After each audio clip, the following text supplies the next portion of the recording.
Découverte, innovation, prenez de l'avance. Bienvenue dans Futuris. Protéger les frontières terrestres et maritimes est un défi quotidien en Europe. Les chercheurs ont été invités à proposer des solutions. Pour cela, ils utilisent des lasers, des rayons gamma et des faisceaux de neutrons. De nouveaux robots sont paisiblement engagés pour protéger les frontières.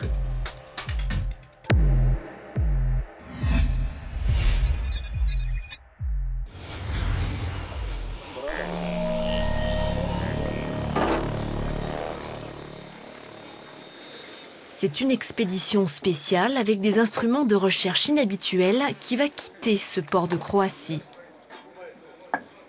C'est une bombe larguée d'un avion. Il y a toute une série de bombes différentes, comme celle-ci le long des côtes de Méditerranée, de la mer Baltique, de l'océan Atlantique. Ce sont en fait de fausses bombes. Leur manipulation est sans danger même si elles contiennent des explosifs. Hydrogène, carbone, oxygène et nitrogène, le TNT ne dispose que de ces 4 éléments. Il est donc facile de simuler une bombe en préservant la proportion de ces 4 éléments.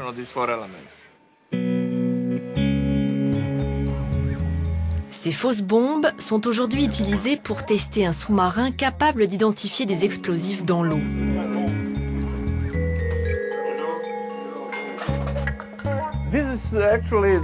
C'est actuellement le seul sous-marin avec des jambes.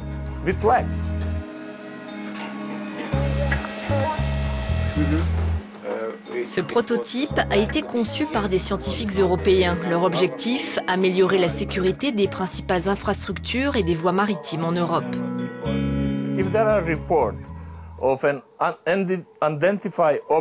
Si un objet suspect est identifié au fond de la mer ou attaché à un pont ou toute autre infrastructure maritime, on enverra notre robot qui ira voir l'objet, fera des mesures, communiquera les résultats au bateau-mère, puis s'éloignera.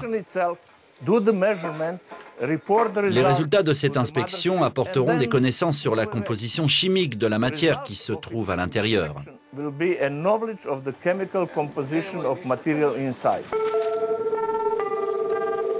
Un test grandeur nature est aujourd'hui en cours le long de la côte adriatique.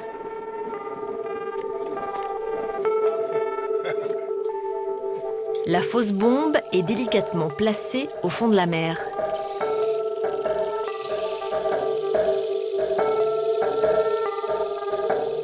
Le robot est positionné sur la bombe. Il commence alors à envoyer des faisceaux de neutrons pour ausculter les entrailles de l'engin explosif. Le neutron a la propriété d'aller interroger la matière, finalement. Il va rentrer en collision avec la matière qui est dans la mine.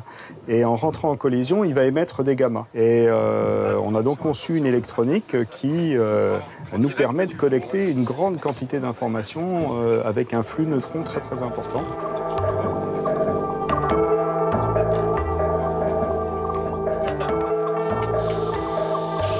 Un logiciel transforme ensuite ces rayons gamma en graphiques qui permettent aux chercheurs de déterminer le type et le ratio d'éléments à l'intérieur de la bombe.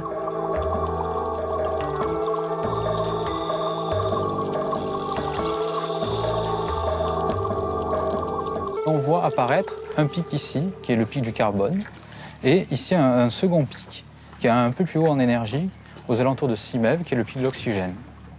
Et le logiciel nous permet justement de déterminer le rapport entre ces deux pics en énergie, donc le rapport entre le pic du carbone et le pic d'oxygène, et d'obtenir ici le ratio qui est affiché ensuite, qui est donc significatif et qui représente bien une charge d'explosif au sein de l'objet que l'on est en train d'analyser.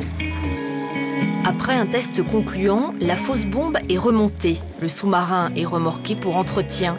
D'autres tests seront ensuite effectués pour améliorer la mobilité sous-marine du robot et sa capacité d'acquisition des données.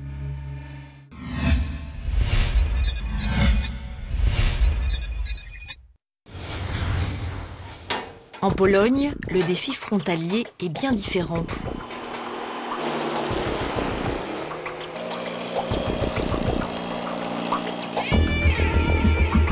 Les chercheurs tentent de contrôler les frontières terrestres de l'Union européenne sur les roues d'un robot autonome et sans armes. La plateforme se déplace de manière autonome. Au point d'observation voulu et le système d'observation, les radars et les caméras de surveillance sont activés pour pouvoir détecter les personnes qui tenteraient de passer la frontière illégalement.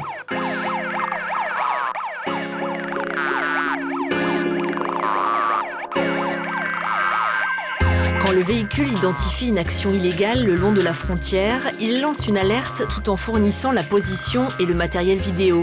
Objectif, que les gardes-frontières planifient des actions appropriées.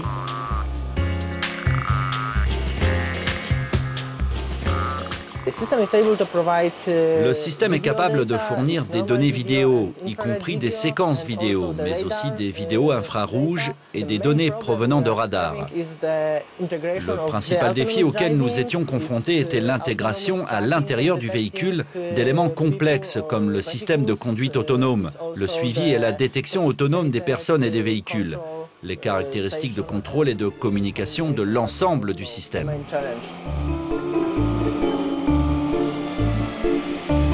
Avant de passer à l'action, le véhicule est programmé en fonction de la météo et de l'environnement spécifique de la frontière qu'il doit surveiller.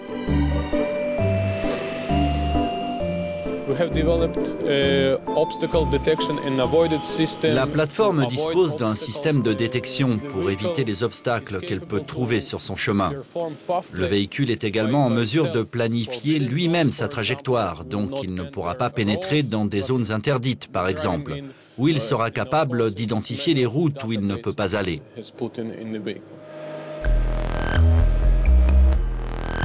Ces systèmes de base de données comprennent des simulations topographiques précises de l'environnement.